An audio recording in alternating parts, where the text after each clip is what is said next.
It is almost draft day in the NHL, and on today's Locked On Predators, we're going to take a closer look at one of Nashville's recent draftees who has had an incredible season in the OHL. I'm talking about Predators prospect Luke Evangelista. Today, we're joined by Paige Martin, the in-arena host for the London Knights, to learn more about Luke and what made this season so special. You're Locked On Predators, your daily podcast on the Nashville Predators. Part of the Locked On Podcast Network, your team every day.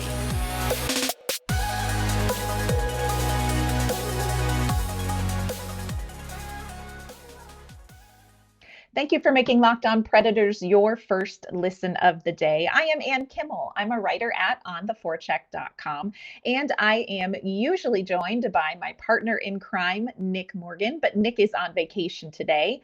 Today, I am joined by a really special guest. My dear friend and great hockey mind, Paige Martin, is joining us today. Paige is the in-arena host for the OHL's London Knights team, and Paige has gotten to see up close, firsthand, the amazing season that Predators prospect Luke Evangelista has had in the OHL. Paige is joining me today to talk a little bit about the OHL's return to play, how the season went for the London Knights, and what she sees in Luke Evangelista. So Paige, one of the things I like to do when I bring people on the podcast is I like to know their origin story. So I'm going to ask you, how did you get into hockey? What brought you into this world? Thank you so much for asking about me. That is so nice. My hockey origin story, I think, is a little bit different than majority of people. I didn't grow up playing hockey, but I grew up watching of hockey. I have an older brother and my dad. They are both big hockey fans. And I'm in Canada. It's kind of the thing that you do on a Saturday night to watch hockey night in Canada. Right. So being the little sister, I was always watching, and I loved it. I loved, naturally, I just love sports, and hockey was one that I always wanted to learn more about. I always wanted to, I genuinely enjoyed watching it. I was captivated, throughout the whole game. And so even though I didn't play, I grew up playing basketball. My favorite sport to watch was hockey. And so that's where I got a lot of my knowledge. And then going into university, I knew that, okay, if I wasn't going to keep playing sports competitively, I want to be able to incorporate it into my job somehow. And then that's how my sports broadcasting came about. And with our local hockey team, which was essentially Junior B here in Canada. And I was doing now with the London Knights, but I was the sideline reporter and on-air interviews, introducing the game, different things like that, which really kind of feet wet and really gave me that experience for what I do now with the London Knights in the Ontario Hockey League. And I am the host order again, introducing games, conducting interviews, that fun stuff that I love because you're right there in all the. I've been doing that now for four seasons, if you're including COVID, 3 real seasons, really. Yeah, so we're going to just dive right into that COVID conversation. So talk us through what the past couple of seasons have looked like in the OHL for the London Knights with COVID and, how many games did they play? What did that all look like for you? Man, it was tough because March 2020, the rest of the world, the lights went out. We were looking ahead just a couple of weeks and then we never got playoffs during that 2020 season. And so everything just went lights out. And then in September, even August rolled around to 2020. It was that bit of, are we going to have hockey? Are we going to play? And right. It was kind of that, what is going to happen? And we didn't know what the next 2 years would bring. We ended up not having hockey. And I know that was everybody from the fans to the coaches to back of house and of course the players. That's their world. You're a junior hockey player world. So not having that canceled season was very difficult. And it really kind of pushed a lot of guys in terms of, okay, like I am going to end up playing on my own, and almost like that self-leadership. So then you come around to the September 2021 and we're back. But we're back with some interesting, rules in place in terms of sometimes there was fans, sometimes there was no fans. At the start, Budweiser Gardens, where the London Knights play, holds just over 9,000 people. And we started out, okay, 1,000 people are allowed in the building. Right. That felt like nobody was there. Yes. And it was weird. And that's something that these players had to adjust to. And there was different, with each month, it almost felt like month to month, there was something. For Christmas, we did get back up to full capacity. But then January, that stripped right away. In Ontario, we were back in lockdown. Right. And so the season continued, but just without anything. To say that it has been an adventure, it's been an adventure for sure. Yes. Yeah, it's so strange. I know for Nashville Predators fans, this season, was back to 82 games, but it just still felt weird after 2 seasons, shortened seasons, play suspended, playoffs in a bubble. Like getting back into the groove has felt different. It's been challenging. Well, and even now, so our schedule just got released, the OHL schedule for the 2022-2023 season. And it's almost interesting because it looks so different than what last season's schedule looked like. Because what happened with last season, and essentially a protocol that the Ontario Hockey League tried to put in place, was that they would play, each conference would play each other. So the East would stick to the East, and then the Western Conference would stick to the Western Conference. Right. So where, the London Knights were playing Owen Sound like back to back to back. And that's wild, especially in junior hockey, the rapport, right? The rapport, if you will, gets strong.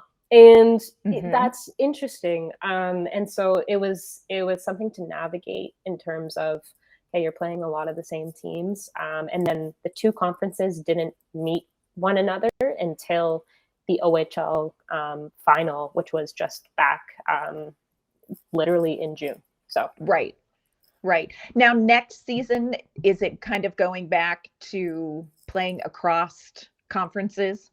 Next season, a lot similar to what we used to see back, in early 2020 and 2019. It's looking very similar. So the London Knights, they are in the Western Conference, and we will be seeing teams in the Eastern Conference. So, back to the good old days, as we say. Back to the good old days. And I think it's nice also, like as a reporter, it was a really cool challenge to be able to figure out, okay, what's exciting tonight? We just saw these guys so many times. Everyone's so familiar. And so it was, exciting that way as a reporter, but I'm excited again to really get that whole scope of the league back. It's definitely been a challenging return to play for the OHL. Coming up, Paige is going to talk to me a little bit about how the London Knights performed this season. But first, want to let you know that this episode is brought to you by our friends at BetOnline. BetOnline.net is your #1 source for all your betting needs and sports information. You can find all the latest sports development, league reviews, and news, including WNBA, Major League Baseball, boxing, UFC, any sport you can think of. BetOnline is your continued source for all your sports wagering information, including live betting, esports, and scores. And BetOnline.net remains the best spot for all your sports scores, podcasts, and news this season. BetOnline is the fastest and easiest way to check in on all your favorite sports and events. Head to their website today or use your mobile device to learn more about the trends and action. BetOnline, where the game starts. Coming up, Paige is going to talk to us about the season that the London Knights had. They went into the playoffs with some high expectations. Nashville Predators fans can probably relate to how that went. So you touched really quickly on playoffs in June, the London Knights. Talk about their season. Give us just sort of an overview of what their season looked like. They finished with a record of 44-17, 4-3. How did that all come together? Oh my goodness, Anne, it was so funny, like entering into this season, because we had that canceled season. There was the question mark of like, okay, what's this team going to look like? Who's stepping up? Who, because, you talk about who was the top line and even the leadership as well. They were very much playing behind, they were, kind of that like second and third line from the last time when they were in the OHL, right? So now they are counted on as the top line, as the go-to guys. They're playing top minutes. And so there's that shift that I do have to give credit across every single team really saw those guys step up. And that was going from, third and fourth lines and now playing. They really did see those guys step into that to be. And so for the Knights, we knew we had our goaltender who was coming off of, he set records for himself, the most amount of wins by a rookie right before the pandemic hit. Yeah, like it was phenomenal. He was like what some people refer to as the Cinderella story. And so he came and he just played phenomenal. The thing about him is he's not necessarily big for a goaltender, but he is agile and he made the saves that needed to be made. And like there were so many times where it was like, another game that Brett Brochu put the team on his back. So we knew coming in, he was older, that he was going to be a force, and then that they could really rely upon as well. And then we look at their leadership and, okay, who's going to find the back of the net? Two names came to mind: Luke Evangelista, who we may be or may not be familiar with, and then Antonio Stranges, who has now since signed with the Dallas Stars. And those two together, we knew, okay, they are really going to have to produce some offense. What's that going to look like? Are they going to be about? They absolutely did, which we will get into. And London also came into the season with no overagers. So in the OHL, you can have 3 overagers, and we had none. So that we knew that was going to be a big component from, experience-wise, but also leadership. We have this younger team. Who are these 3 that are going to come in and help, kind of level in terms of how do you respond in tense situations? What are your veterans doing, right? And so there were so many different aspects that at the beginning of the season, you're kind of like, I don't know how this is going to go. Like, how's this going to come together? But it absolutely did come together, and it was a team to watch. And I think especially having so many new faces, like when you look at a roster sheet and you see the asterisks beside, who indicates who's a rookie. There were so many across the board. There were so many of those because there were so many guys who had actually missed what would have been their rookie season. So, anyways, that's kind of my high level overview of the London Knights this year. Yeah. So how do you think the team responded to having that time off last year? You mentioned earlier on that a lot of them just accepted that as a challenge of, I'm going to improve my game. Do you feel like you saw that translate on the ice for the Knights? 100%. I think that they had that canceled season and all of those months to reflect on, what's my return going to be? Right. What is this going to be? People saw, like when we think about Luke Evangelista, Sean McGurn, and Antonio Stranges, that kind of top line that the Knights really relied on, we saw them as some of the younger guys that were playing behind names like Liam Foudy and Connor McMichael, right? Like, yes. And those are big guys to play against, especially that was the year that those 2 individuals won gold with Team Canada at the World Juniors. So they're playing behind these big names, and okay, how are they going to step up and then be those next big names, especially for a franchise like the London Knights, who our fans are unlike any other. I'm sure anyone in the OHL says, you know, we have the best fans, but London Knights fans are just a different breed. They just are. Yeah. And so I think that being able to see that, you know, they're also that much bigger. They worked very out, true. right? And so they had that amount of time where all of them figured out how to have that dedicated ice time, yes, and also time in the gym. So they're coming back so much stronger, so much faster. And I think that there was so much to be said about the amount of drive that they all came back with, because they were just excited to be playing alongside their teammates back on the ice in the OHL, and having this competition. So yeah, I think that's so great, because that really could have gone either way. You know, they could have missed the opportunity that was afforded to them through really difficult circumstances in their professional life. I mean, this was a huge interruption in their trajectories. And to hear that they took advantage of that and that it translated on the ice, that speaks very highly of the players just personally, what they're willing to commit to doing for their jobs. So talk about the postseason for the London Knights. How did that unfold this season? Very interesting. I love the laugh. I love the laugh. Absolutely. Well, and there's some humor to it, because OHL fans, when you think, what's your dream matchup? Every team kind of has their, oh, we love playing the Windsor Spitfires. Yes. Oh, we love playing the Kingston Frontenacs. Whoever it might be, that like one team. And then they got paired. They finished second in the Western Conference. So they are saying the number 7 seed, the Kitchener Rangers. London, that rivalry is, I would argue, it's unmatched. It is one that you want to have your popcorn ready. You don't know what's, you know, from end to end.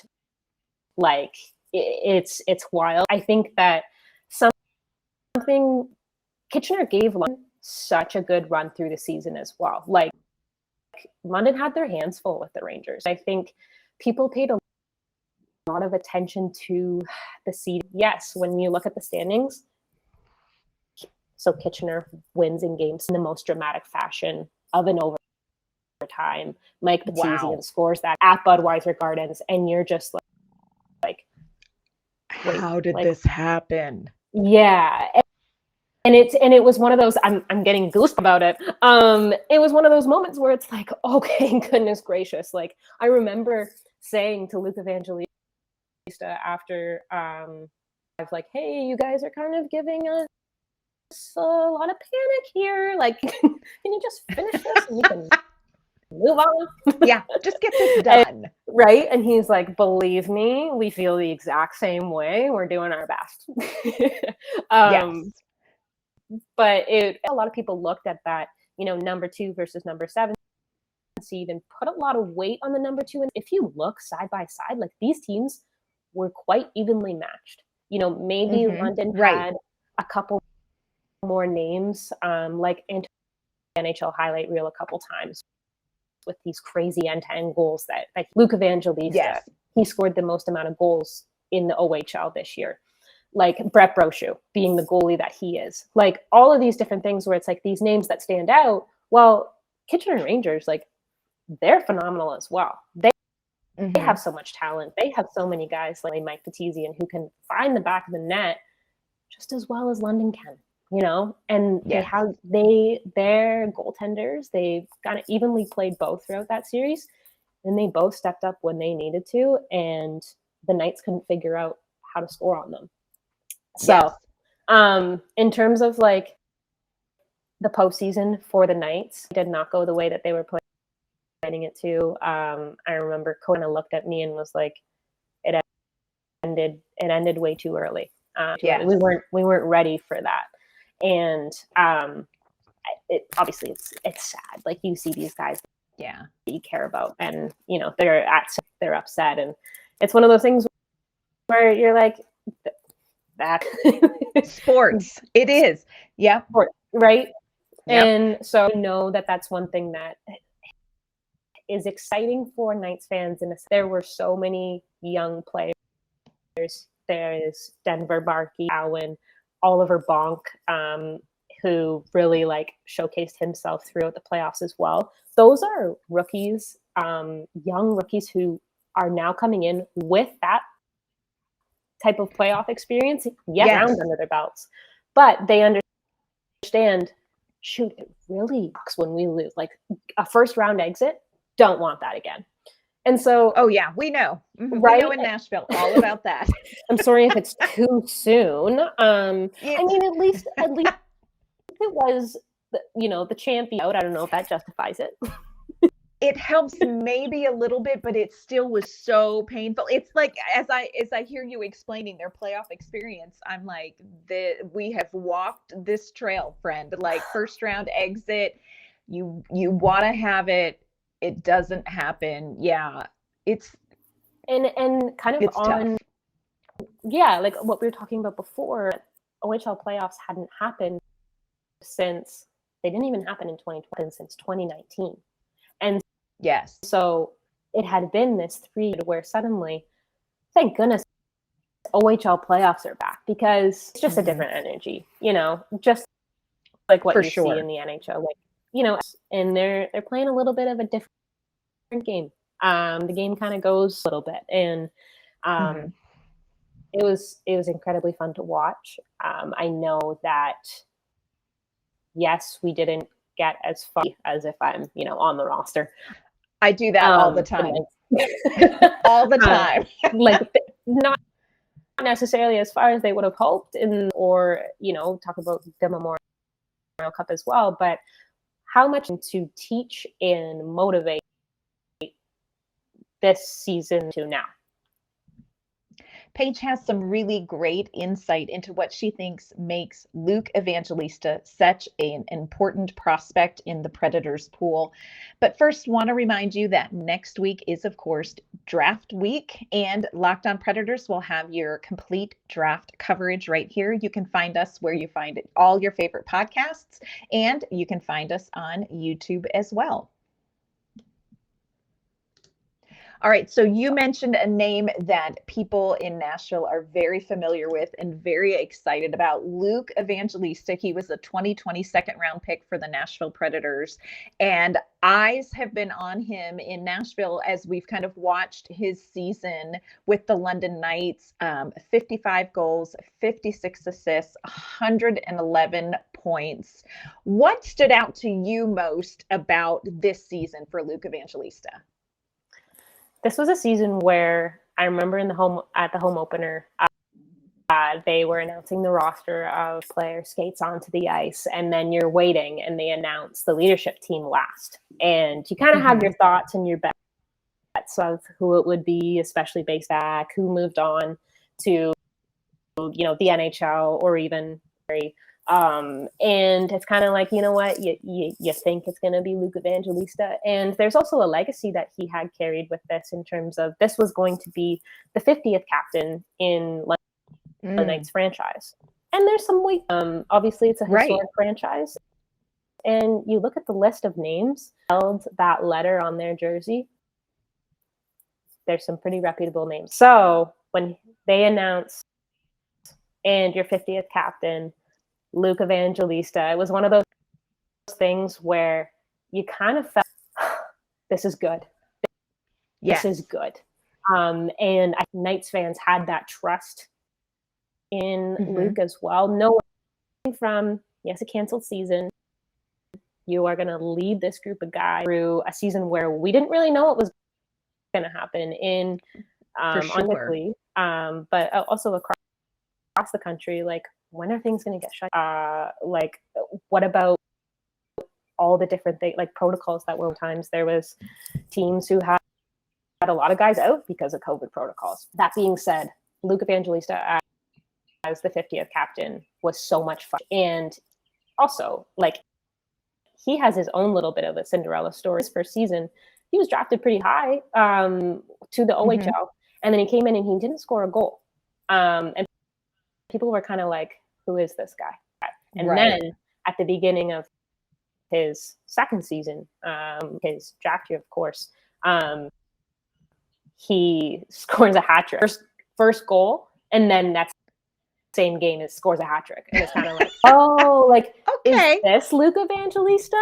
And Yeah. he gave that exact same first goal and first hat throughout the entirety of the season that we just witnessed. You mentioned 55 goals and the 56 assists that he had.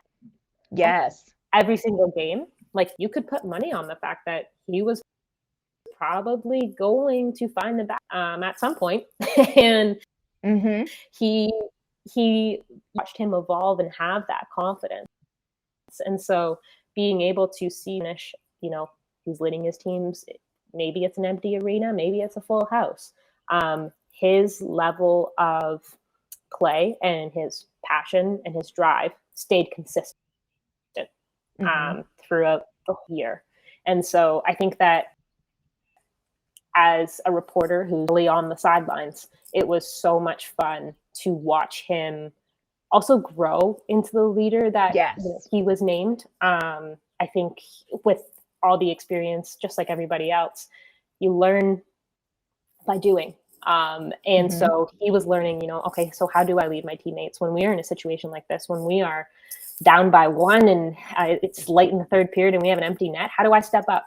How do I lead my team? Right. And there were so many aspects where it was very apparent that Luke was having an influence there. And so that, you know, there's Predators fans who are, I hope, excited about having Luke Evangelista. Definitely. Right. Part of your organization. He is a huge asset. And he's one of those people that he will do what it takes. And he understands because his IQ is so high and he learns how to play very well with his teammates. And that was very apparent through his playing relationship with both Antonio Stranges, who was a nifty player. He was something. Right. I know. Like, and so it was cool to be able to see, okay, you always kind of think like, who's having success? Well, who got them who made sure that the puck came to them at the right time so that he could get it off his stick that quickly or in that way. And oftentimes Luke Evangelista was part of that equation. What do you think were the keys to his success? Was a lot of it his line mates, do you feel like? Or what specific aspects of his game do you think really led to such a standout season?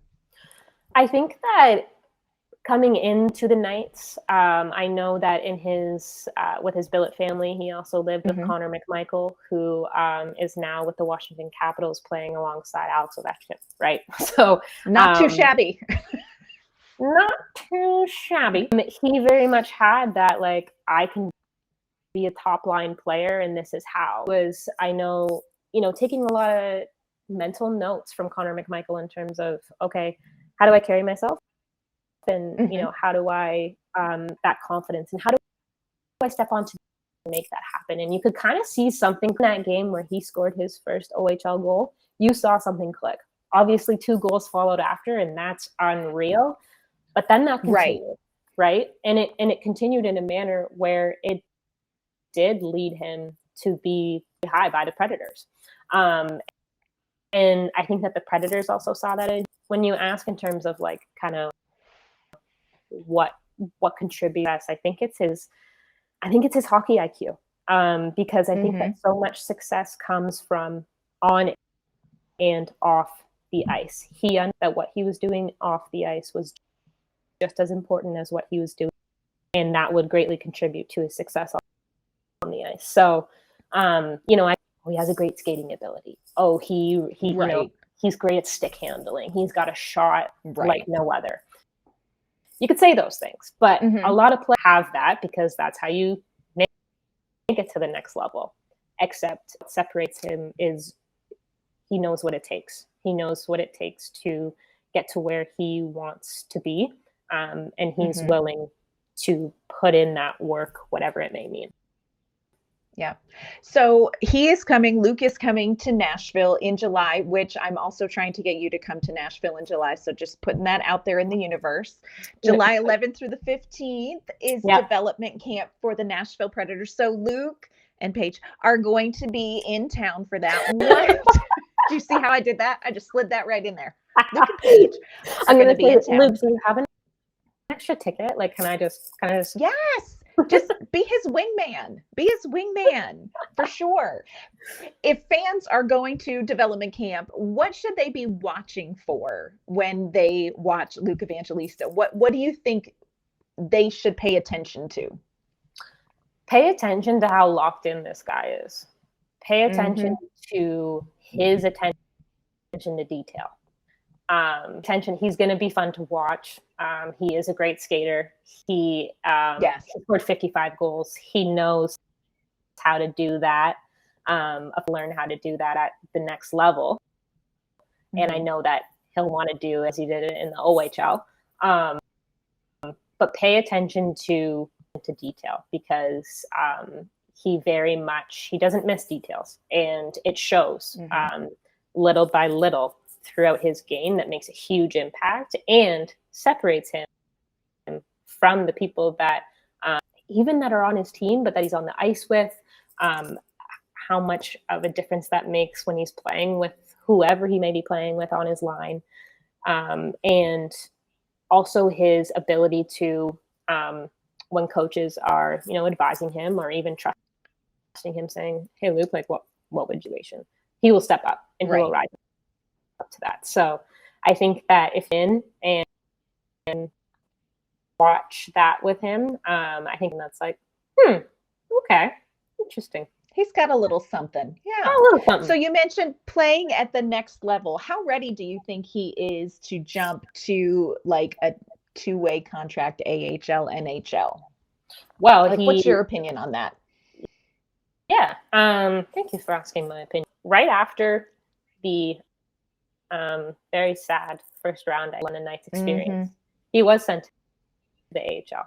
And so he did get, and he had previous AHL experience as well. So it's not like he mastered the OHL. Well, there's a reason why he kind of did figure out how to OHL, in the sense of he spent some time specifically, and then also right after went back to the AHL again. And so he understands kind of, okay, takes at the OHL level, and now he's learning at the AHL level. And so I do think that he's ready. I think that he's one of those people that opportunity will rise up. And it's something that I always kind of joked with his mom and dad at the games, like, I can't Luke Evangelista makes his NHL debut, because then they're going to pan and I'm going to be jumping up and down. Like, it's just easier, right? Yes. Yes. Right. I know. And it's something that, like, it gives us, like, Luke is genuinely, he's a great kid. He understands, like, even, the community aspect, person to always be signing autographs for kids, especially there's always so many kids waiting just outside the Knights dressing room, and Luke would always make sure that he came out and took care of that and took pictures and stayed as long as he needed to, and and I think that that's something that you see that and you're like, he's really kind of understanding what's happening here. And so I think that it's something that with these big stars, when that is something that they kind of live out, it's so much easier to root for them too, Absolutely. So I want to thank you so much for coming on the show. I'm thrilled that I got to see you face to face ish. We'll fix this in July. We'll fix this when you come with Luke in July to development camp. So it's going to be even better then. But before then, Paige, where can people find you online? Absolutely. So I am on Instagram and Twitter with the same handle. It is at Paige Martin. So it's PAIGY and then MART. So you can find me there. And if you're looking for a smile, if you're a passionate sports fan, and just maybe a new friend, I absolutely love new friends. So you can find me there. I want to thank Paige Martin for joining us again on today's Locked on Predators, and thankful for her insight into the season that Luke Evangelista has had and what she sees him bringing to a potential future NHL spot. Coming up tomorrow on Locked on Predators, we have a fun Friday edition for you. We're going to talk about all things goal horns. That's right. We went 30 minutes talking about goal horns and had a great time doing it. So be sure to tune in then. In the meantime, you can find my work at ontheforecheck.com, and you can find me on Twitter at AnnK_Mama on Ice. You can find the podcast on Twitter at LO_Predators.